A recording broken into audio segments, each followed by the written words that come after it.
ንቁም በደስታ የጌታን ቃል አካፍላችኋለሁ። ኢሳይያስ 40 እናውጣና ትንቢታዊ መልእክት ነው ዛሬ ማቀርብላችሁ። በጣም በደስታ የጌታን ቃል እንድትቀበሉ አነቃቃለሁ። ኢሳይያስ መጽሐፍ ምዕራፍ 40 የምፈልገው ከቁጥር 27 እስከ 31 ነው። ግን የመጀመሪያውን ቁጥር ብቻ አንብቤ ከዛ ማካፍለውን ክፍል አነባለሁ። ቁጥር 1 ምንድነው የሚለው? አጽናኑ ሕዝቤን አጽናኑ ይላል አምላካችሁ ይላል።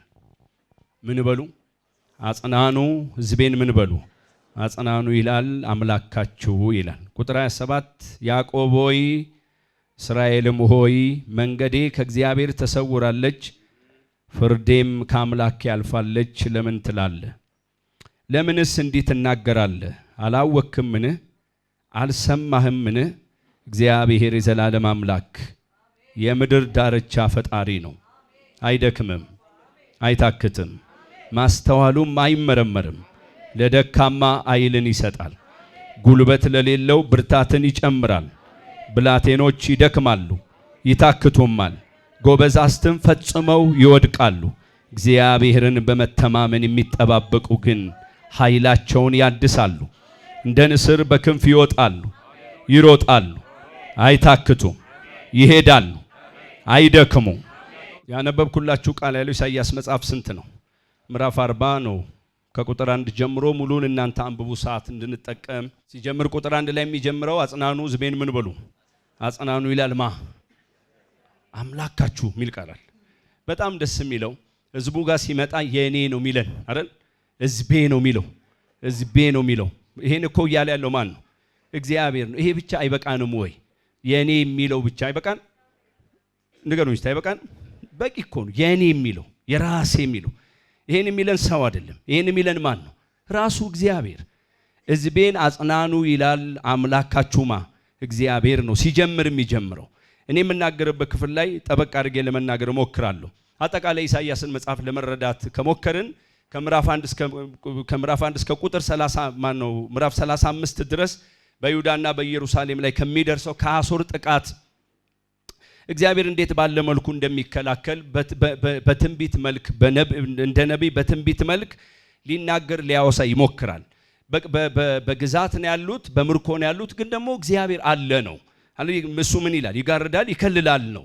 በደንብ ጥናት ስታገኙ እሱን ነው የምታገኙት። ከዛ በኋላ ወደ ምዕራፍ 36 ይመጣና እስከ 39 ድረስ ደግሞ ስለ አሦር ውድቀት ጽፏል። ባቢሎን ወደፊት ስለመነሳቷ እንደገና ደግሞ በጣም የእግዚአብሔር የዘላለም አጀንዳ የሆነውን ማስጠንቀቂያ ሲያስቀምጥ ታያላችሁ። አሁን የገባንበት ምዕራፍ ላይ ሲገባ እስከ መጨረሻው እስከ ምዕራፍ 66 ድረስ የይሁዳን ከባቢሎን መማረክ እንደሚያበቃ እግዚአብሔር እጁን እንደሚዘረጋ አሁን ለነሱ ምን እንደሚያመጣ ዘመን እንደሚያመጣ በጣም በኃይል በትንቢት የተናገረበት ነው።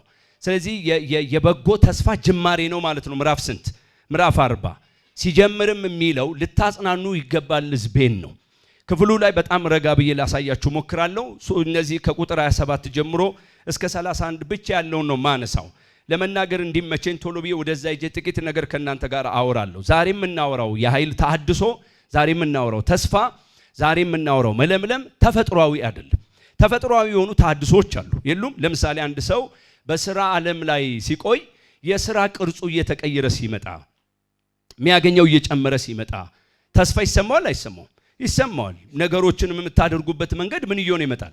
እየተቀየረ ይመጣል። እሱ ግን ተፈጥሯዊ አይደለም። ማን ነው? እሱ ግን ተፈጥሯዊ ነው። በሆነ አንድ ምክንያት ተመልሶ ምን ሊል ይችላል? ጋደም ሊልበት ይችላል ማለት ነው። ሰዎች ሲመረቁ፣ ሲማሩ፣ ሲያገቡ፣ ልጅ ሲወልዱ አለን በምድር ላይ በጎ የምንላቸው ነገሮች ወደኛ ሲመጡ በባህሪው ምን ያደርጉናል? ያድሱናል፣ ተስፋ ይሰማናል ማለት ነው። ይሄኛው ለውጦት ነው ወይ? ክፍሉን ለማየት ሞክራለሁ። ቀይሮት ነው ወይ? እግዚአብሔር ያ የተናገረውን ነገር ፈጽሞ በሆታ አውጥቷቸው ነው ወይ? በማይወጡበት ሁኔታ እዛው ባርነት ውስጥ እዛው ምርኮ ውስጥ እያሉ አንድ ፍልስፍና ነው የሚናገረው ነብዩ። በዚህ የህይወት አዙሪት ውስጥ አይኖቻችሁ ከተቀመጡም እግዚአብሔር ጋር መቀመጥ አለባቸው ነው። ልትተማመኑ የሚገባችሁ ማንም ብቻ ነው? እግዚአብሔርን። በህይወት ስርዓት የሚገጥሙን የትዳር አጋሮቻችን፣ ልጆቻችን፣ የሥራ ባልደረቦቻችን፣ የአገልግሎት ጓደኞቻችን፣ ጎረቤቶቻችን ልክ ተበጅቶላቸው ነው በምድር የሚኖሩት። እግዚአብሔር ጋር ግን ልክ የለም። እሱ ከዘመን ውጪ ነው። እሱ የምድር ሁሉ ፈጣሪ ነው። ከምንም ጋር ምን አይልም አያያዝም። ሲጻፍለትም አሳያቸዋለሁ አይደክምም አይታክትም። ማስተዋሉ ምን አይልም አይመረመርም። እሱ ከፍጥረት ውጪ ነው፣ ከጊዜም ውጪ ነው። አይኖቻችሁን በመተማመን አንተም ብቻ ምን እልሃለሁ እጠብቅሃለሁ ለሚሉ ለነሱ የኃይል ታድሶ ይሆናል። እስኪ በደንብ አሜን በሉኝ። ስለዚህ ዛሬ የምናወራው ጥንካሬ፣ ብርታት፣ ዛሬ የምናወራው ተስፋ ከሰው የሚመጣ አይደለም፣ ከገንዘብ የሚወጣ አይደለም። አሳያቸዋለሁ። ከእውቀት የሚወጣ አይደለም። እነዚህ ሁሉ ጥቅም ቢኖራቸው የዛሬው ከራሱ ነው። ከአምላክ ማለት ነው። ክፍሉ ላይ እንሂድና በነጥብ ጥቂት ነገር ለማውራት ሞክራለሁ ቶሎ ብዬ። ሲጀምር ምን ብሎ ነው የሚጀምረው? እነዚህን ሶስት መሰረታዊ ነገሮች ስሙኝና መቋጫውን እናገራለሁ። የመጀመሪያው ቁጥር 27 ላይ ያዕቆብ ሆይ እስራኤልም ሆይ መንገዴ ከእግዚአብሔር ተሰውራለች፣ ፍርዴም ከአምላኬ አልፋለች ለምን ትላለህ? ለምንስ እንዲህ ትናገራለህ? የሚል ቃል አለ። ቀና በሉና ስሙኝ። እነዚህ እስራኤላውያን ምን እያሉ ነው ማለት ነው? መንገዴ ከእግዚአብሔር ምን ብሏል? ተሰውሯል። ፍርዴም ከአምላኬ ምን ብሏል? አልፏል ይላሉ ማለት ነው። ለዛ ነው ለምን ትላለህ የሚለው። ይህን ክፍል ሳጠና ለራሴ የተጠየፍኩት አንድ ነገር ግብዝነትን ነው። ግብዝነት ገዳይ ነው። እንደ ኖርኩ መሆን ማለት ነው። እነሱ እንደዛ አይደሉም። ግልጽ ነው የሚሉት። ትቶናል፣ ረስቶናል፣ ፍርዳችን ከፊቱ አልፏል። እግዚአብሔር ለፍቴ የሚገባኝን አልመለሰልኝም። የምኖረው ምጠብቀውን አይደለም።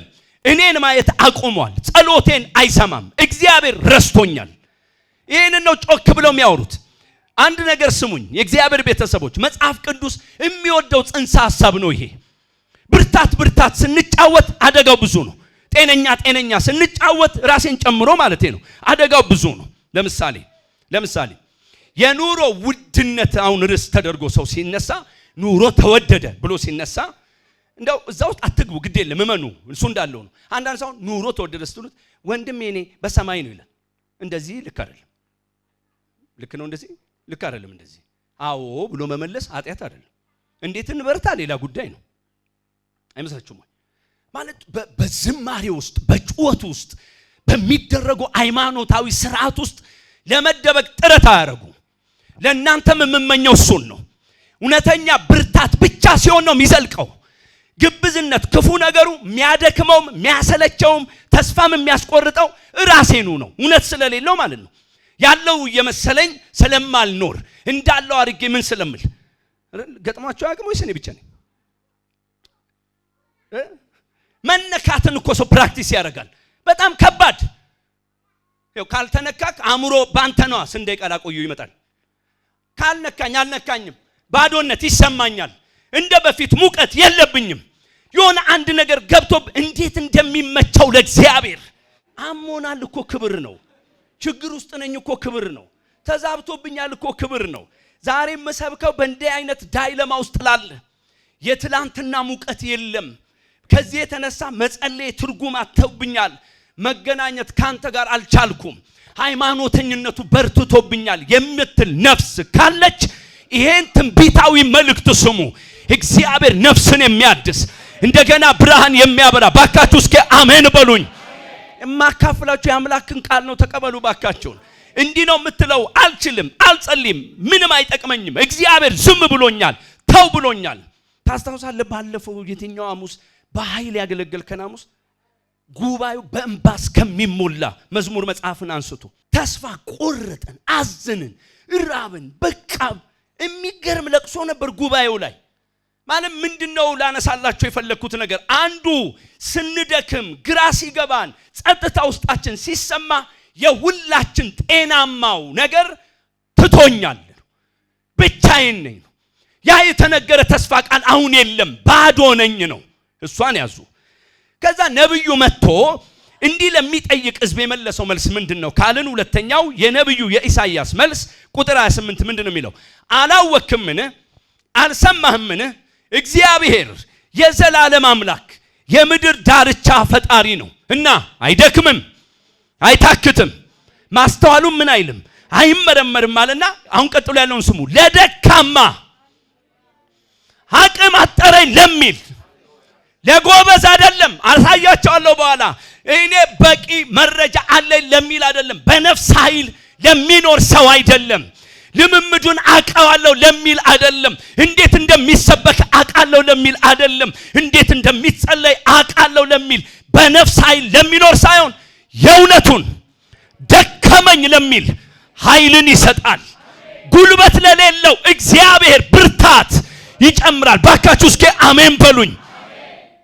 ነብዩ ምንድነው የሚለው? አንተ እስራኤል ስማ፣ አላወክም ወይ አልሰማም ወይ? ምን እግዚአብሔር አምላክ እኮ የዘላለም አምላክ ነው። በጊዜ ውስጥ አይታጠርም። 96 ጥሩ ነበር፣ 2006 መጥፎ ነው፣ 2018 ከባድ ነበር፣ 2020 አላቅም አይልም። እሱ ከዘመን ውጪ ነው። በዘመን ውስጥ የማይለካ አምላክ ነው የምታመልከው። ባካ አሜን በለኝ። በዘመን አይገባም። እኛ ነን ዘመን ውስጥ ያለ ነው። እግዚአብሔር ዘመን ውስጥ የለም። አንቺ ደከመኝ የምትይ እስራኤል፣ ባዶ ነኝ የምትይ እስራኤል፣ ፍርዴ ከፊቱ አለፈ የምትይ እስራኤል፣ መጸለይ ትርጉም አጣብኝ የምትይ እስራኤል ስሚ። ምን እግዚአብሔር አምላክሽ የዘላለም አምላክ ነው። ጊዜ አይገዛውም። በጊዜ ውስጥ አይወሰንም። እግዚአብሔር ሲነሳ በዘመናት መካከል የመጡ ጉልበተኞች አያንበረክኩትም። ከጊዜ ውጪ ነው። ለምን አሜን አትሉኝም? እሱ ነው ሚላት። እሱም ብቻ አይደለም ስሚኝ፣ እሱ እኮ የምድር ዳርቻ ፈጣሪ ነው። ከጊዜ በኋላ የመጣ ወገብ የሚያጎብጥ ነገር አያጎብጠውም። እኛ እንደክማለን፣ እኛ እንታክታለን፣ እኛ ግራ ይገባናል። እግዚአብሔር ግን ለደከመው ቃል አለ። ምንድነው እሱ? ለደካማ ኃይልን ይሰጣል። ጉልበት ለሌለው ጉልበት ምን ይላል? ይጨምራል። ነብዩ ምን እያለ ነው? ስለ እግዚአብሔር በቂ መረዳት ይኖራቸው። እግዚአብሔር ተሰልፎ አብሮን አይደክምም። ተሰልፎ አብሮን አይታክትም። እኛ ግን እንደክማለን፣ እኛ እንታክታለን። እግዚአብሔር እሱ አይታክትም፣ እሱ አይደክምም፣ ማስተዋሉ አይመረመርም። እሱ የምድር ሁሉ ዳርቻ ምንድነው? ፈጣሪ ነው፣ የዘላለምስ አምላክ ነው አለና ቀጥሎ የመለሰላት ሶስተኛውን ልናገር ነው። ወደ ዋናው ነጥቤ እመጥቼ ደመድማለሁ። ቁጥር 30 ምንድነው የሚለው? ቁርጣችሁን እወቁ እያልኩ ነው ያነበብኩትን ሄደፍ ጌታ ይውላችሁ። ቁጥር 30 ምንድነው የሚለው? ብላቴኖች ይደክማሉ ይታክቱማል።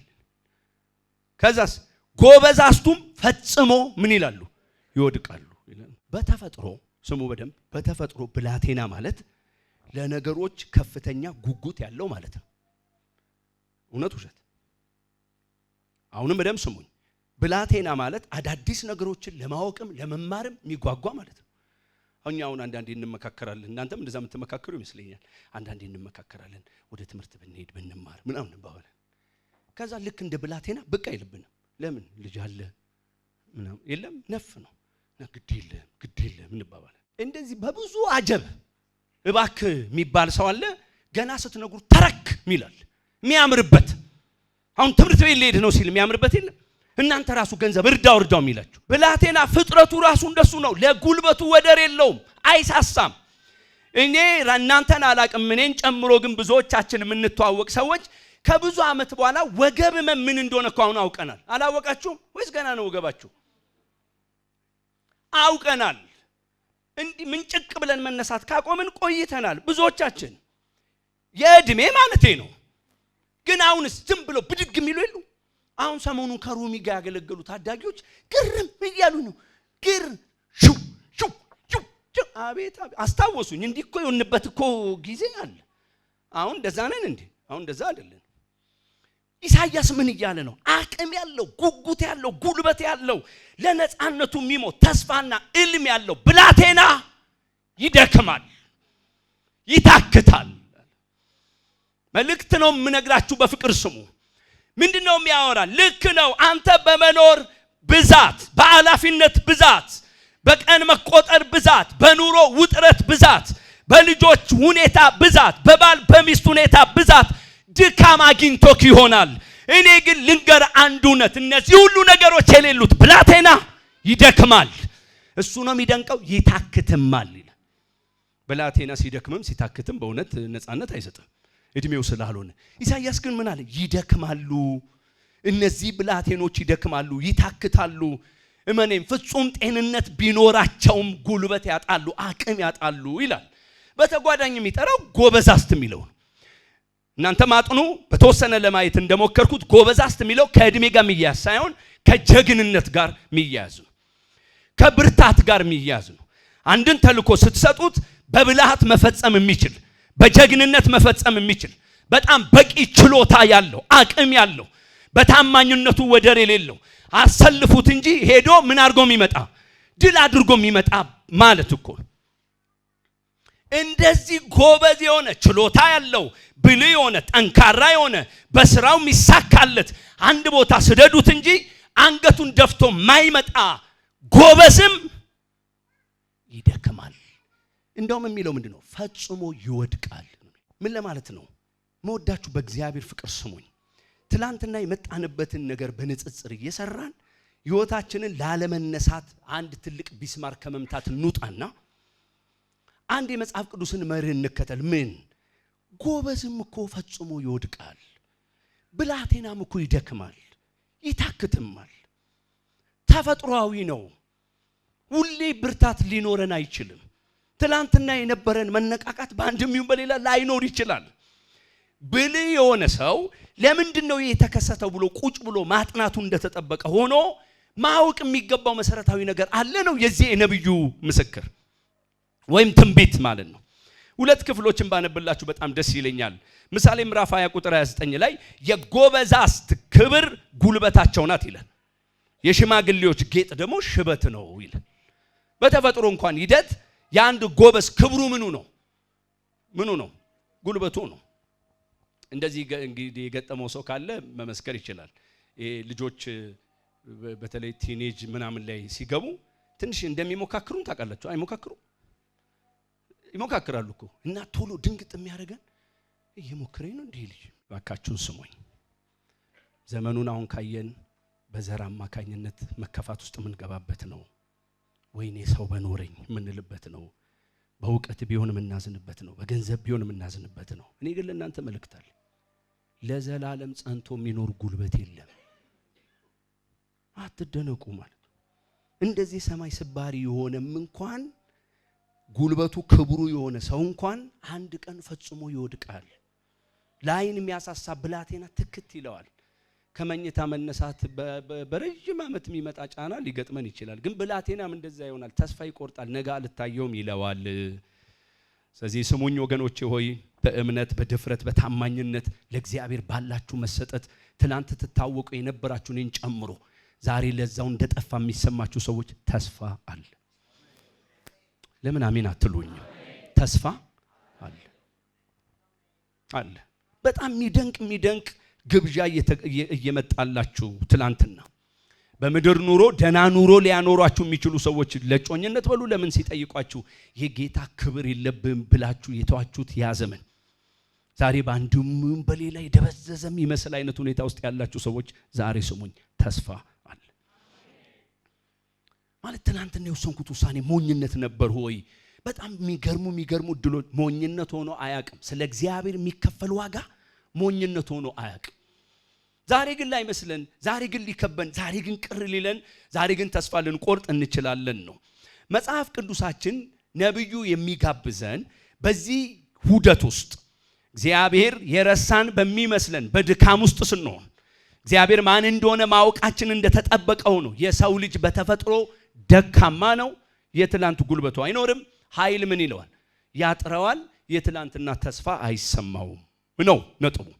ከዛ ቁጥር 31 ላይ መጥቶ ምን ይላል? በዚህ የሕይወት ስርዓት ውስጥ ግን እግዚአብሔርን በመተማመን የሚጠባበቁ ነው የሚለው። አዎ ጎበዛት ይደክማሉ፣ ፈጽሞም ይወድቃሉ። ብላቴኖች ይደክማሉ፣ ደግሞ ምን ይላሉ? ይታክታሉ። እግዚአብሔርን በመተማመን የሚጠባበቁ ግን ኃይላቸውን ያድሳሉ፣ እንደ ንስር በክንፍ ይወጣሉ፣ ይሮጣሉ፣ አይታክቱም፣ ይሄዳሉ፣ አይደክሙም። ለምን አሜን አትሉኝ? አሁን ከዚህ በኋላ ያለውን በፍቅር ስሙኝ። የዚህ መጽሐፍ ዋና እምብርቱ ይሄ ጥቅስ ነው። ምንም ይለው እግዚአብሔርን ግን በመተማመን የሚጠባበቁ። በደንብ ከልባችሁ ስሙኝ። መጠበቅ ማለት ዛሬም ቢሆን እታመናለሁ ማለት ነው። መጠበቅ ማለት ከነድካሜ ከነግራ መጋባቴ እየመለስክልኝ ባይመስለኝ ግራና ቀኙ ቢምታታብኝም እጸልያለሁ። ዛሬም አንተን በመታዘዝ አምናለሁ፣ በተስፋ እኖራለሁ። አንተ ቸር ጌታ እጆቼን እንዲያስከኝ ይሰማኛል። ለምን በደንብ አሜን አትሉኝም? ማንን በመተማመን መጠበቅ? እግዚአብሔር። የጤና ቀውስ፣ የልጆች ግራ ማጋባት፣ የኑሮ ሁኔታ አለመመቻቸት፣ የሰዎች በእናንተ ላይ መነሳት፣ በምድር ላይ ባላችሁ የትኛውም ጉዞ ላይ አድካሚ ሌሊት፣ አድካሚ ቀን የምታሳልፉ፣ ባልነጋ ብላችሁ ሌሊት የምትመኙ፣ ሲነጋ ደግሞ ቤታችሁ ላለመመለስ ጥረት የምታደርጉ፣ ስራም ነገርም አልሳለጥ ያላችሁ አይኖቻችሁን ከምስጋና ጋር እንደ አገልጋይ ዛሬ ጋብዛቸዋለሁ። ባንተ ላይ ተስፋ አልቆርጥ። አንተ የዘላለም ጌታ ነህ። የማልጠብቀው እየተደረገብኝ አለ። አቤቱ ወገቤን የሚፈታ ነገር በዝቶብኛል። ግራ የሚያጋባ ነገር ገጥሞኛል። ፍርሃት እየከበበኝ አለ። ስራዬ ከቀን ወደ ቀን እየተበላሸ ነው። ሰዎች እንደምጠብቀው አላደረጉም። በእጄ ላይ ያለው ነገር ጠፍቶብኛል የሚል የምስራች ነገሩን ተውና አይኖቻችሁን ከምስጋና ጋር ወደ ማባካችሁን ወደ እግዚአብሔር።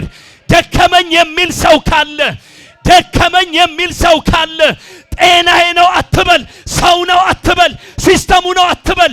አዋጅ አለኝ ዛሬ በዚህ ማለዳ። ብላቴናም ይደክማል፣ ብላቴናም ይታክታል፣ ጎበዝም ፈጽሞ ይወድቃል። ማነው የማይወድቀው? ማነው የሚበረታው? ማነው የሚቀጥለው? ማነው እንደገና ኃይል የሚያገኘው? ማነው ረጅም ርቀት የሚሄድ? እግዚአብሔርን በመተማመን የሚጠባበቅ። ለምን አሜን አትሉኝ? እስክትገድለኝ ድረስ እጠብቃለሁ። ይሁንልን። አንድ ነገር በፍቅር ስሙኝ፣ እየቋጨው እመጣለሁ። ያዕቆብ በነበረበት ዘመን መጽሐፍ ቅዱስ ከሚነግረን ቁም ነገር መካከል አንዱ ዮሴፍ የተናገረውን ዕልም በአፉ ሲናገር እኔና እናት ልንሰግድል ነው አለና በልቡ ግን ይጠባበቅ ነበር። ሰማችሁኝ ወይ? በልቡ ምን ይላል? ይጠባበቅ ነበር ይላል መጽሐፍ ቅዱስ። ይህን በሚናገርበት ክፍል ውስጥ በልቡ እንደሚጠባበቀው ግን አልገጠመው። ሌላ ታሪክ ተፈጠረ። በአንድ የህይወት አጋጣሚ የገዛ ልጆቹ ይዘውለት የመጡት ሪፖርት ምን የሚለው ነው? ዮሴፍ ሞተ። አሁን በደንብ አንድ ነገር አስቡ። በልባችሁ ላይ የምትጠብቁት ለነፍሳችሁ አሴትና ደስታ የሆነ አጀንዳ ጉዳይ በምን ሲደመደም ሞተ ተባለ። ነገሩ ውሸት ነው ብሎ እንዳይል ደግሞ በጋርደዋል፣ ልብስ ገፈዋል፣ ያንን ልብስ በደም ነክረዋል። ይኸው አባቶይ ማወቅ የምትፈልግ ከሆነ ይኸው ልጅ አውሬ በልቶታል። ጌታ ቤተሰቦች ስሙኝ። መጽሐፍ ቅዱስ አባታቸው ሲጎሰቁል ልባቸው ተነካና እውነቱን ነገሩት የሚል የለም። እናንተ ሰዎች ስሙኝ። መጽናናት የምትፈልጉ ከሆነ ከላይ ከሰማይ ካልመጣ በቀር እግዚአብሔር ቸርነት ካላደረገ በቀር መጽሐፍ ምንድነው የሚለው? ክፍሉን ስናጠና አብረው ቁጭ ብለው ያለቅሳሉ። በነፍስ ሐዘን ተይዞ አባታቸው ወይኔ ልጄ እያለ አብረው ተቀምጠው እያወቁ ከመካከል አንድ ሰው ፍንቅል አድርጎት አባት ያዘን በቃ አይልም። አንዳቸውም አላሉ። ከዚህ የነፍስ ሐዘን ውስጥ ሆኜ ወደ መቃብር ወርዳለሁ እስከሚል ሰው አልሳሳለትም። የገዛ ልጆቹ አላዘኑለትም። ከአብራኩ የወጡ ልጆቹ ልባቸው አልተሰበረም። ወገኔ ስማኝ፣ ከሰው ጋር ያለህን ነገር ቁረጥ። ያንተ ዋስትና እግዚአብሔር ነው። ከተነሳልህ የምትጽናናው በማ ብቻ? በእግዚአብሔር ብቻ ነው። ከልጅ በላይ ማን አለ? ልጆቹ ከፍተውበታል፣ ሊነግሩት አልወደዱም። በአዘን ሆነ። ዘመን መጣ፣ ነገር ተቀየረ። የዮሴፍ የጉዞ መንገድ አበቃ። እንደ መዝሙር 105 ከሆነ እግዚአብሔር አለበት ነው። እግዚአብሔር ፈልጎታል። በግብጽና በዛ ባለው ማህበረሰብ መካከል ክብሩ፣ ማዳኑ፣ በጎነቱ እንዲታይ አረል ዮሴፍን ልኮታል። የእግዚአብሔር አጀንዳ ነው፣ ስህተት አይደለም። ያለፈበት መንገድ ግን ለቅሶ ያለበት ነው። ያ ሁሉ ዘመን አበቃ። ዮሴፍ ቦታውን ያዘ፣ ማስተዳደር ጀመረ። የገዛ ወንድሞቹን ልመና መጡ። ይሄ የሰው ስራ አይደል። ይሄ የእግዚአብሔር ፕሮግራም። ተገናኙ። ታሪኩን የምታውቁት ነው። በሉ ይሂዱና ለአባቴ ምን አለ አንዳንድ ነገር እንደው በእንትን በተቀመጠል መተው ዮሴፍ በህይወት አለ። የነፍሱ ምንድነው የሚለው? የጌታ ቃል ታደሰች እኮ ነው የሚለው። ከዚህ ድምፅ ውጪ ያዕቆብን ሊያድስ የሚችል ምንም የለም። ይሄ ደግሞ በሰው የሚመጣ አይደለም። ማን እንደተረዳኝ ዛሬ አላውቅም። እቤት ግቡና የፈለጋችሁትን ጻፉ። እንደ እግዚአብሔር አገልጋይ እውነት እነግራችኋለሁ፣ የጻፋችሁት ሁሉ ነገር ሰበብ ነው፣ ምክንያት ነው፣ መነሻ ነው። ሰዎች ናችሁ። አሁንም ይቀጥላል። የሰው ክህደት ይቀጥላል፣ የምናምን ይቀጥላል፣ ጣጣው ይቀጥላል። የሚቀንስ ነገር በምድር ላይ የለም። በእንዲህ አይነት ጭንቅ ውስጥ ግን አልፌ ሰበቤን ልክ ደብተር እንደሚዘጋ ዘግቼ ባልገቡኝ ሁሉ ነገሮች ሁኔታ ውስጥም ብሆን አንተን በመተማመን እጠብቅሃለሁ።